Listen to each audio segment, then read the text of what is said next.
आज से 5 या 7 साल पहले की मैं आपसे बात करूं तो तेलुगु सिनेमा को हम ऑलरेडी फिक्शन सिनेमा या नॉन ग्रेविटेशनल सिनेमा या नॉन लॉजिकल सिनेमा के नाम से जानते थे और बहुत सारे लोग इसकी मजाक भी उड़ाते थे। लेकिन हुआ ऐसा कि आफ्टर द बाहुबली ये बाहुबली पूरा गेम चेंजर सिनेमा के लिए हो गया और उसके बाद में तेलुगु सिनेमा की सबसे बड़ी बात ये हो गई कि कंटेंट और स्टोरी इतनी स्ट्रांग होने लगी कि अब बॉलीवुड भी उसके सामने पानी भरने लगा। आपको पता चल गया होगा कि मैं किसकी बात करने वाला हूं। बाहुबली को ही टक्कर देने वाली उसकी जैसी ही रिलीज हुई एक फिल्म जो चंद दिनों पहले रिलीज हुई है उसकी मैं बात करने वाला हूं, जिसका नाम है पुष्पा। नाम बोलते ही हमें एक डार्क कैरेक्टर हमारे सामने आके खड़ा रह जाता है जिसका नाम है पुष्पा।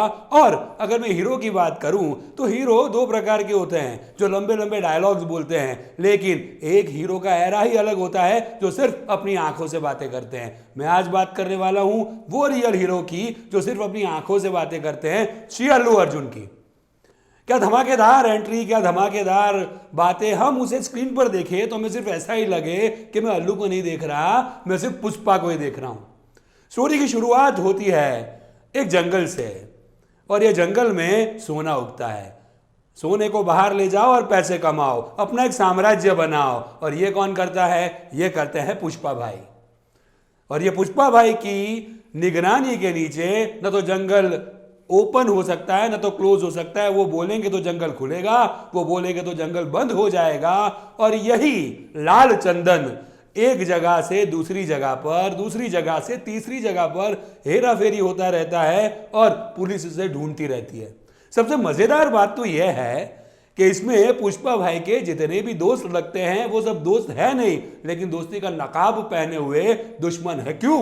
क्योंकि ये लाल चंदन का बड़ा साम्राज्य जिसका राजा अल्लू माने के पुष्पा है, वो सब हड़पना चाहते हैं। ये तो चीज है ही, लेकिन साथ साथ में मजेदार बात तब होती है कि जब एक सबसे दमदार विलन आपके सामने आके खड़ा रह जाता है। जैसे कि केजीएफ में एक दमदार विलन था, वैसे ही यहां पर भी एक दमदार विलन जो सिर्फ शरीर से काम नहीं करता, लात और मुक्कों से काम नहीं करता, लेकिन ज्यादा काम करता है अपने दिमाग से और अपनी वर्दी से। जिसका किरदार पुलिस इंस्पेक्टर का है, लेकिन फिर भी वो इतने दिमाग से काम करता है कि कभी कभी हमें हो जाता है कि विलन कौन है और हीरो कौन है। सुकुमार ने बहुत अच्छे तरीके से पूरा प्लॉट लिखा हुआ है।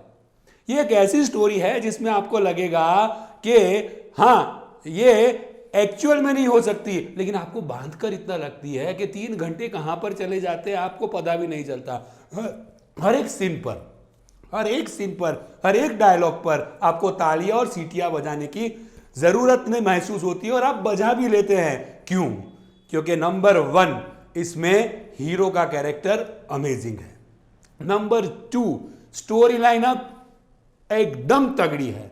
नंबर 3 ऐसा नहीं है कि इसमें मारधाड़ है, ऐसा नहीं है कि अननेसेसरी मारधाड़ है, बहुत ही लॉजिकली मारधाड़ बताई गई है। इसमें एक लव का एंगल भी है, वो भी बहुत अच्छे तरीके से यहां पर दिखाया गया है।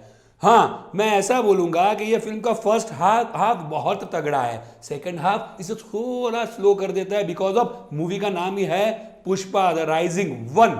माने सुकुमार सोचकर बैठे हैं कि इसका पार्ट 2 लाएंगे। तो यही पार्ट 2 लाने में एक माइनस पॉइंट ये हो जाता है कि सेकंड हाफ थोड़ा धीरा हो जाता है, धीमा हो जाता है, लेकिन क्लाइमैक्स आप सोच नहीं सकते उतना जबरदस्त क्लाइमैक्स है इसका।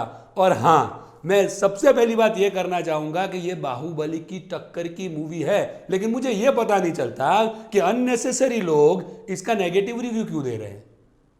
मास सिनेमा को आप क्यों नीचा दिखा रहे हो? अव्वल नंबर की एक्टिंग, अव्वल नंबर की स्टोरी, और उसको आप क्यों ऐसे नेगेटिव रिव्यू दे रहे हो? सेकंड वन में यह बोलना चाहूंगा कि मेरे जैसे लोग जो प्योर तेलुगु देखना चाहते हैं, लेकिन तेलुगु नहीं आती तो हिंदी सबटाइटल के साथ वो देखना चाहते हैं, लेकिन वो हिंदी सबटाइटल है वो प्रोवाइड नहीं किया गया। वो जानबूझ के किया गया है या क्यों नहीं किया गया मुझे पता नहीं चलता।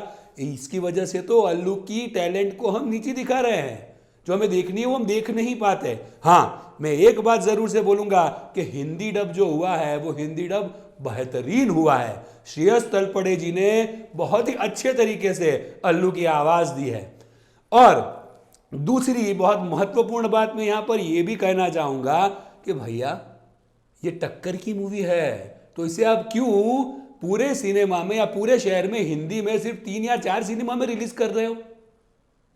ये तो पैन सिनेमा हो गया। अगर लोगों तक ये मूवी पहुंचानी है तो ज्यादातर शहरों में हिंदी में भी इसे रिलीज करनी पड़ेगी। ध्यान रखना, मैं ये मूवी को 5 में से 4.5 स्टार दे रहा हूं। स्टार नंबर 1 स्टोरी लाइनअप के लिए, स्टार नंबर 2 हीरो के लिए, अल्लू के लिए सिर्फ, स्टार नंबर 3 इमोशन, एंगर और एंजाइटी को मिंगल करके एक अमेजिंग प्लॉट बनाने के लिए, नंबर 4 सिर्फ और सिर्फ विलन के लिए जो अमेजिंग और टक्कर वाला विलन है।